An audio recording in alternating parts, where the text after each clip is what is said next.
Demagogues, psychopaths, skilled psychiatrists. The power of empathy is in making others feel understood and known. Personal regret. The author wishes she had understood empathy better with her brother Deke. They were close as children but grew apart in adulthood. He rejected much of the world, including the author. Their relationship ruptured over handling their mothers. Well, she realizes she could have repaired the relationship by saying, "I am sorry that I seem to be failing you," focusing on his pain instead of her own, giving him the chance to forgive. Declining empathy in society. Research suggests children and young adults are less empathetic than a decade ago. Cultural transformation contributes to this decline. Social media conflicts promote a sense of hostility. Fear diminishes empathy. Digital living disrupts neural processes needed for empathy. Distraction from screens makes focusing on others harder. Attention has become scarce but more valuable. Practical strategies for empathy. Try to understand motivations behind others' positions. Ask why they feel or believe as they do. Create safety and minimize hostility. Use open, tentative language that empowers others. Helpful phrases include, "What if I need your help? Would it be helpful if these?" Focus on solutions rather than who's right or wrong. Exercise to increase empathy, by Richard Friedman. 1. Observe something you disagree with, dislike, or don't understand about someone. 2. Create 2 different explanations for why they might have said or done it. 3. Ask the person about their experience without sharing your judgment. 4. Try to understand their thinking better. Keep trying if it doesn't work at first. Creating connection through empathy. Avoid expressing too much certainty. Don't try to make someone admit they were wrong. Examine your own rigidity. Practice controversial opinion game. Can only ask questions, not argue. Must remain silent and non-judgmental. Goal is understanding, not converting others. Accept that you might be wrong and they might be right. Empathy in interrogation. Research by Emily and Lawrence Allison on terrorist interrogations found aggressive approaches don't work. Respect, genuine curiosity, and concern are effective. Establishing rapport makes suspects want to talk. Being non-judgmental is essential. Creating partnership rather than dominance is key. Emphasizing the right not to talk actually increases openness. Current political discourse shows little empathy. Tribalism on both left and right has become divisive. Messages about unity, like those from Obama or MLK, now sound quaint. Better approach. The author provides an alternative dialogue with her husband, acknowledging his feelings. "I know it's making me insane," offering constructive solutions. "What should we do while we're stuck?" Providing reassurance, "We're not going to be late," suggesting a positive distraction. "Let's listen to something." Conclusion: don't put pressure on people when writing. Demonstrate understanding of your audience's feelings in person. Let others choose to speak. Avoid confrontation and control, which create pushback. A struggle for dominance never ends in persuasion. The author now tries to manage her critical side during car trips with her husband. 11. Don't argue the problem with arguments. The author dislikes political arguments at dinner parties despite loving ideas. Recalls a specific argument between 2 friends about food stamps and soft drinks. One friend, health department employee, advocated for limiting food stamps for soft drinks. The other friend, non-profit leader, believed restrictions were elitist. Both had integrity, but their argument lasted 15+ minutes. Growing louder, the author retreated to wash dishes rather than participate. The nature of arguments. Most dinner party arguments are performances rather than genuine attempts to change minds. People often believe they can win by overwhelming others with arguments. In reality, arguing has the opposite effect. Annoys others, makes people feel defensive or bored. Escalates as both sides refuse to concede. Can lead to belittling remarks. "You're an idiot." Can potentially escalate to physical confrontation. The ineffectiveness of arguments. Intense arguments with flaring anger yield no positive outcomes. Belittling remarks eliminate chances for progress both now and in the future. Excessive intensity alienates people and triggers emotional shutdowns. Anger generates more anger in both parties. Studies show that when faced with aggression, people hold more firmly to their beliefs. Social science research repeatedly demonstrates facts don't persuade when presented argumentatively. Appropriate contexts for arguments. Angry polemics can rile up existing supporters but won't persuade opponents. Formal settings like college debates or panels call for forceful but not personal arguments. A better approach to persuasion instead of arguing. Practice opening up. Example of discussing Ben Carson with mother. Ask what she likes about him instead of attacking. Listen to her perspective. Gently introduce relevant information. After establishing rapport, show respect for others' opinions. Don't talk down to people. Look for points of agreement. Let others feel ownership of good ideas. Show humility about your own position. Express some doubt about your perspective. Offer choices rather than demands. Present as confident but not arrogant. Use visual data, charts, graphs, which can be more persuasive than verbal arguments. Writing without arguing. Avoid making fun of people with different views. Refrain from personal attacks, guilt trips, or berating. Don't try to demolish others' worldviews with facts. Always concede the good points from the opposing side. Avoid generalizations about groups of people. Don't assume things about readers based on demographics. The author's experience managed people for decades at work using collaborative approaches, found people respond well to phrases like, "I'm not sure, what do you think?" Used qualification statements like, "Well, it is possible that," to avoid seeming like a know-it-all. Personally influenced more by visual data, medical charts showing inflammation, than by criticism. Left the dinner party with unchanged views despite the argument. 12. Tell stories. The author begins with a personal anecdote about reading novels late into the night, illustrating their own passion for stories. All humans are naturally drawn to stories because we connect emotionally with characters. Stories are more engaging than dry facts. We get invested in narrative outcomes, like watching Downton Abbey versus reading about class distinctions. Non-fiction persuasive writing can effectively use storytelling techniques. The author shares John Thompson's compelling op-ed about being wrongfully imprisoned. Thompson made himself a relatable character through his love for family. His personal narrative was more memorable than statistical arguments would have been. Classic story structure is simple but effective. Get your character up a tree. Then get him down. People are attracted to stories about overcoming adversity and facing challenges. Stories help us learn how to deal with our own lives.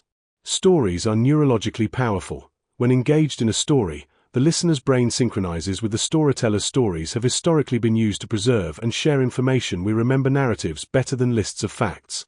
Good stories can come from everyday observations.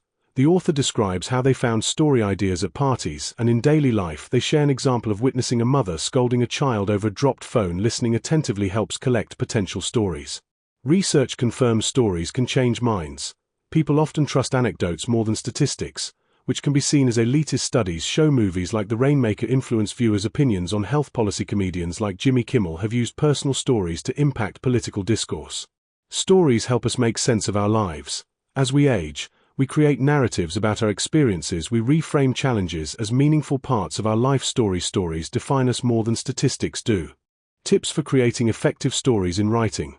Build suspense and tension to keep readers engaged. Show transformation that readers might want to emulate. Use vivid imagery to transport readers into the narrative. Maintain logical progression to avoid confusion. End with a clear message that readers will remember. 13. Why facts matter. Even when they don't. Our relationship with facts. People tend to reject facts that contradict their existing beliefs. We remember information that aligns with our existing biases. Our brains naturally resist information that challenges what we believe to be true. We're more likely to share fabricated stories on social media than true ones. MIT research found false news travels 6 times faster on Twitter than true news. This pattern applies across all subject areas. From celebrity gossip to science, the digital amplification of misinformation. The internet has created a free-for-all, where anyone can broadcast ideas, whether true or false. Example, the fabricated Pizzagate conspiracy claiming Hillary Clinton ran a child abuse ring despite being debunked. The story continued to spread, led to real-world consequences when a man fired a rifle in the restaurant. Some believers maintain the conspiracy by claiming the arrested man was an actor. Historical context of misinformation. Fake news isn't new. Yellow journalism thrived in competitive newspaper markets. Journalism became more factual mid-20th century when advertising revenue incentivized respectability. 2016 marked a turning point.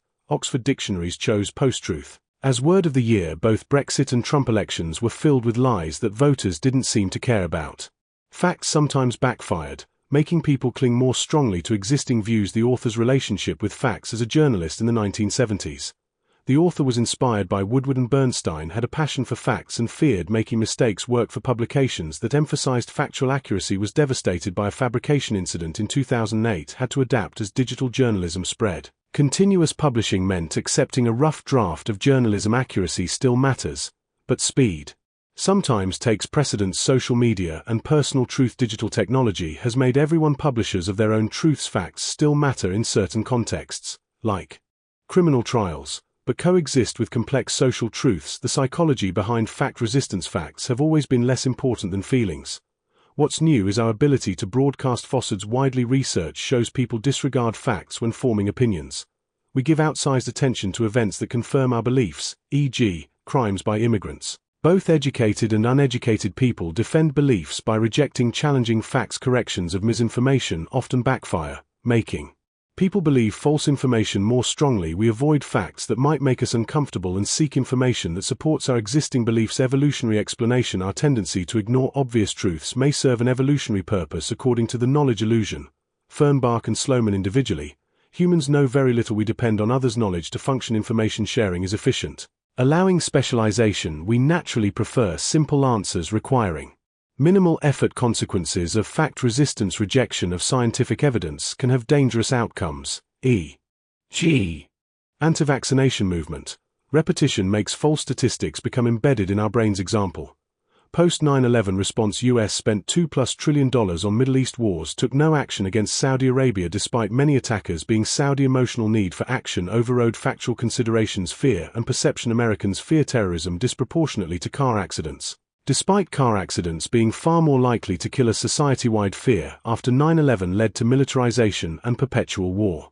Politicians and media intensify fears by focusing on aberrant events. When we hear about frightening events, our emotional brains exaggerate their likelihood. Fear strengthens memories, leading to overestimation of unusual risks and underestimation of everyday risks. How ideas become embedded. Repetition activates neural structures repeatedly, strengthening them. Combining fear and repetition creates powerful linkages in the brain that are difficult to break. Examples: phrases like crooked Hillary or radical Islamic terrorists become embedded through repetition. False ideas with strong neural representation are difficult to change, even when presented with contrary evidence. The power of facts. Facts can be effective and displace false notions. Example: high school students in Pittsburgh, Kansas expose their principal's fake credentials, leading to resignation. Surprising facts can be particularly persuasive and memorable. Single impactful facts can reach wide audiences, e.g., richest 1% control more than half the wealth.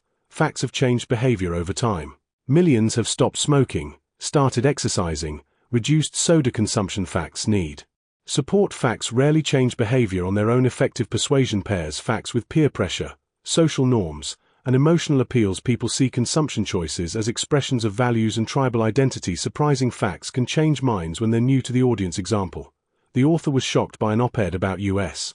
government denying passports to American citizens delivered by midwives. Facts that stick. Impactful facts can influence thinking for decades. Example: the author's friend was influenced by an article about polling, which showed the limitations of asking uninformed opinions. Research that uncovers surprising facts can make readers think, wow, there might be something here. Understanding both sides of an argument strengthens your position. Investigate underlying facts of various viewpoints and find flaws in opposing evidence. Accuracy matters. Your facts must be correct or you lose credibility. Even Donald Trump's lies only persuade those who already agree with him. One factual error can cause a knowledgeable reader to dismiss everything else you say. The same set of facts can be used to reach opposite conclusions from different perspectives. Fact-checkers develop a rigorous approach worth emulating. Fact-checking guidelines look for reliable sources. Wikipedia is not considered trustworthy.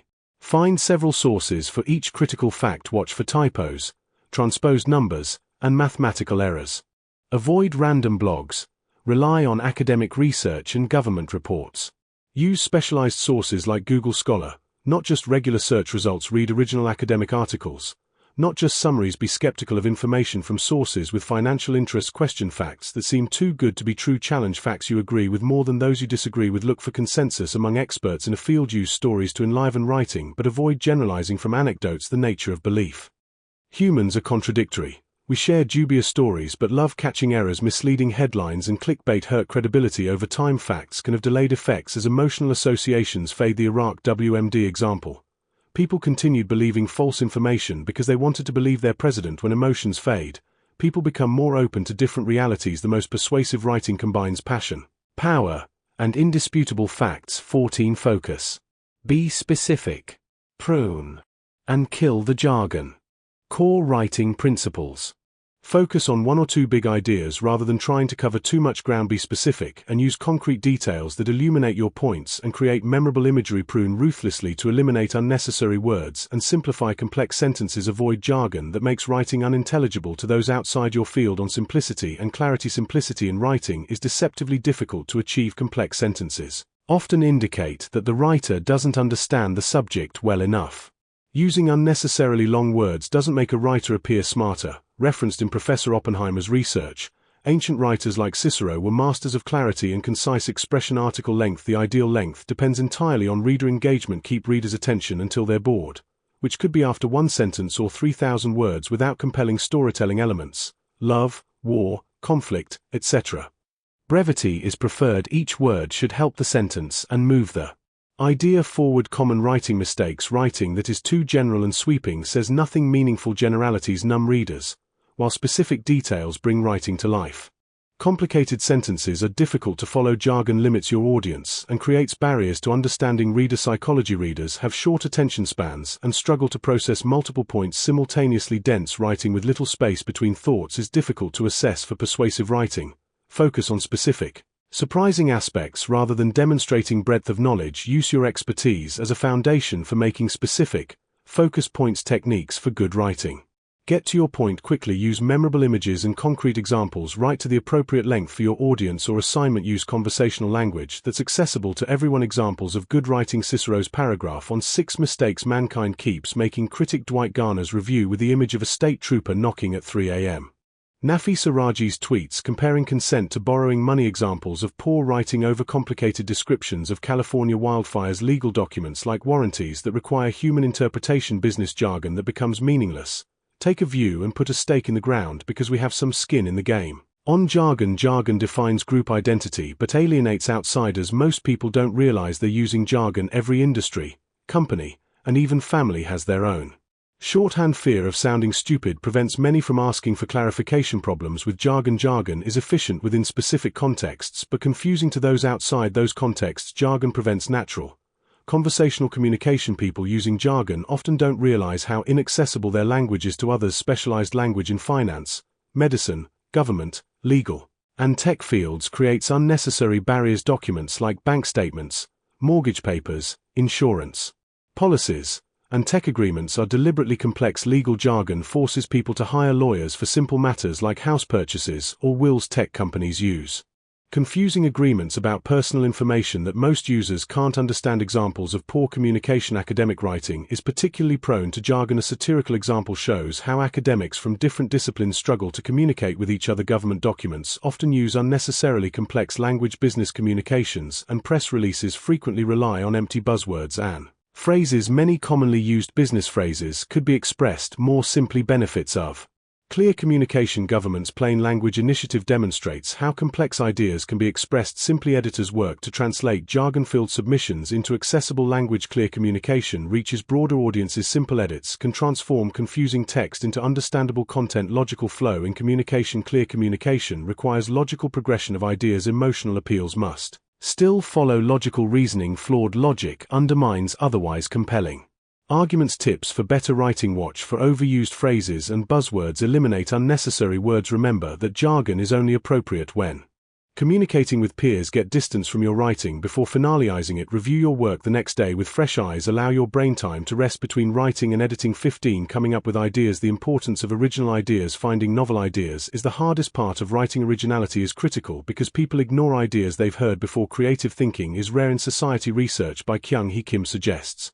American focus on testing and group activities has caused creativity decline over 25 years. While others can help with execution, creativity depends on the individual. Success of writing depends on quality of ideas. Structured approaches to generating ideas. At the Times, they held quick daily meetings about news response, standing meetings, weekly hour-long meetings in conference rooms where editors brought ideas. Some editors methodically looked for ideas in publishers' catalogs. The author read specialist publications in fields they followed closely.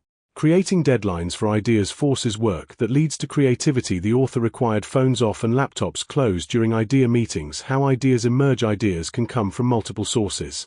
Personal observations, like questioning the true value of recycling. Data analysis, like Google's political advertising information.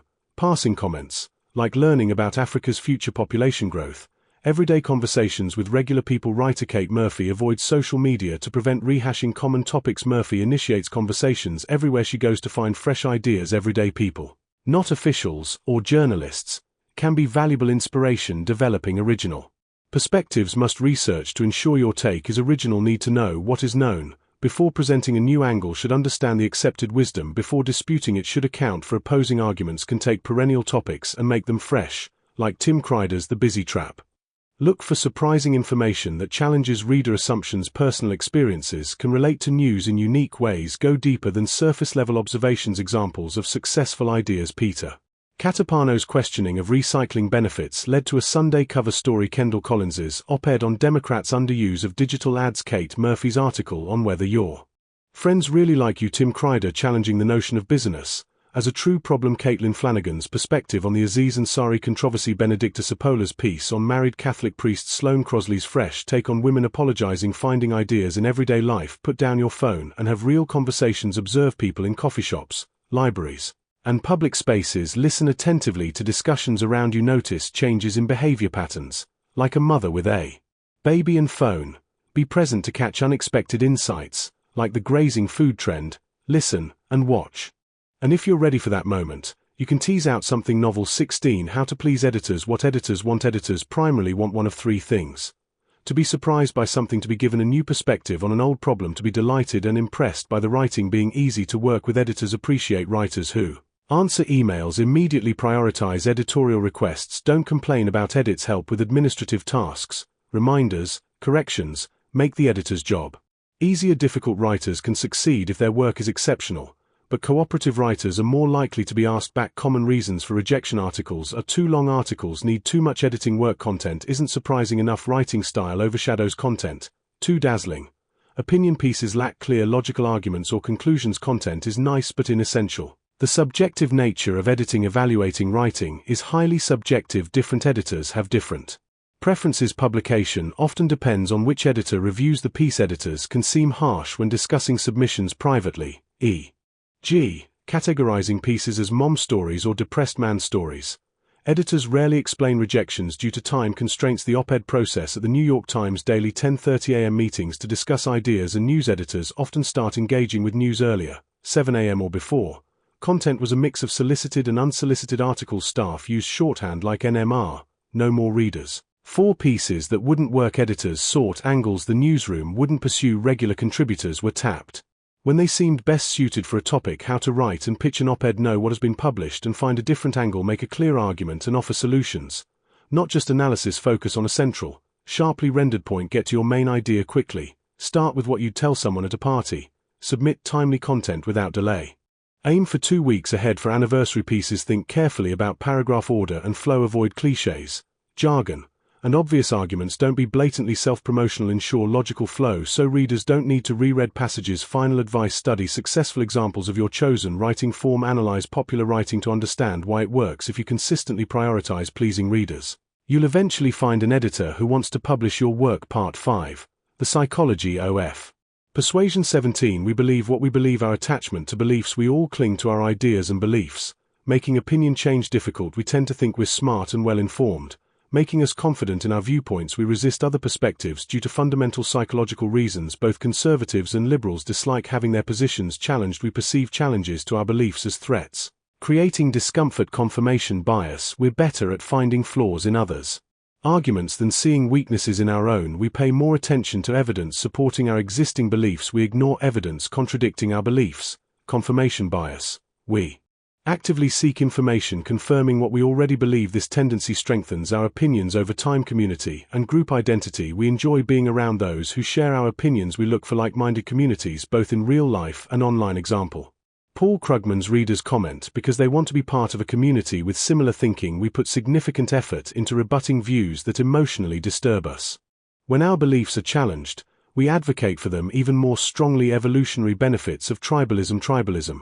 Rejecting intellectually threatening ideas serves rational purposes. Sharing group opinions increases survival chances. Confirmation bias. Likely provided evolutionary benefits. Our views identify us to the outside world as part of a group. Opinions protect and help us by defining who we are and keeping us safe. Social influence on beliefs. Many people adopt political views from their families and never change. Others take on values and ideas from peers. We need to belong to a tribe. We sometimes mask beliefs that put us at odds with our group. Example: someone who understands climate change data might remain silent in a group that ridicules climate concerns. Benefits of like-minded communities. Living in bubbles provides psychological and sometimes physical safety. People who don't fit in with work or family groups often find more compatible communities when we establish commonality. We adopt the ideas of our community. Identifying with a group increases its odds of becoming influential. Our friends influence our ideas because we become a combination of them.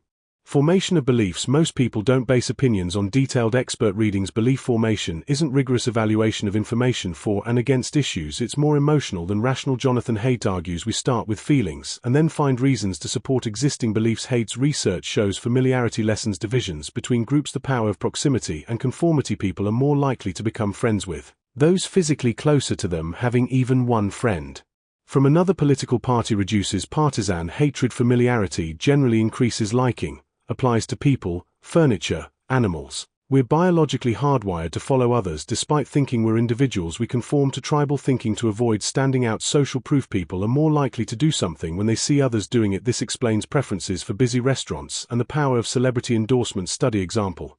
Hotel guests more likely to reuse towels when told others were doing so. Group influence is powerful even among strangers with minimal connection. Being part of the same group creates influence. Need for closure and certainty. Most people dislike uncertainty and create explanations to reduce it. People with high need for closure make quick decisions and resist new information. Those with low need for closure accept ambiguity but may struggle with decisions. Stress and flux increase everyone's need for closure. Example.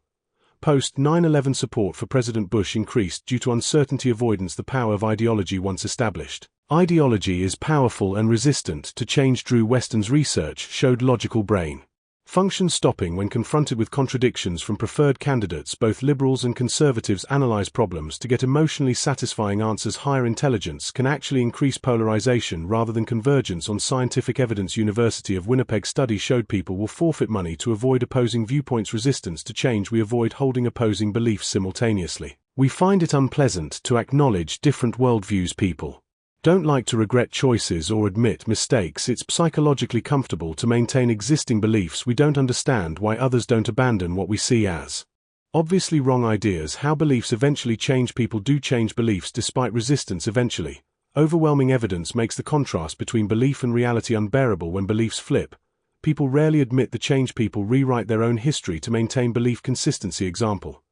After JFK's assassination, 64% of people claim to have voted for him, despite his narrow victory. 18. The power of moral values. Introduction to Arthur Brooks. Arthur Brooks identifies as both a passionate Christian and capitalist. He believes free markets are the best way to help all people, especially the poor. As a columnist for the New York Times, he wrote for an audience that often disagreed with his views. The author was impressed by Brooks' ability to find common ground with those who held opposing views. Persuasion strategy. Example. When writing about the lack of conservative faculty on American campuses, Brooks did not accuse liberals of hypocrisy. Instead, aligned himself with liberal values around diversity, established an empathetic bond with his audience, demonstrated shared values before introducing potentially controversial ideas. Brooks cited research showing, for every conservative social psychologist in academia, there are about 14 liberal ones. Evidence of discrimination against conservative researchers. 79% of social psychologists admitted being less likely to hire conservative colleagues with equivalent qualifications. This approach effectively appealed to the liberal value of fairness. The author admits this strategy changed their own perspective on the issue. The importance of moral framing. Key persuasion tactic.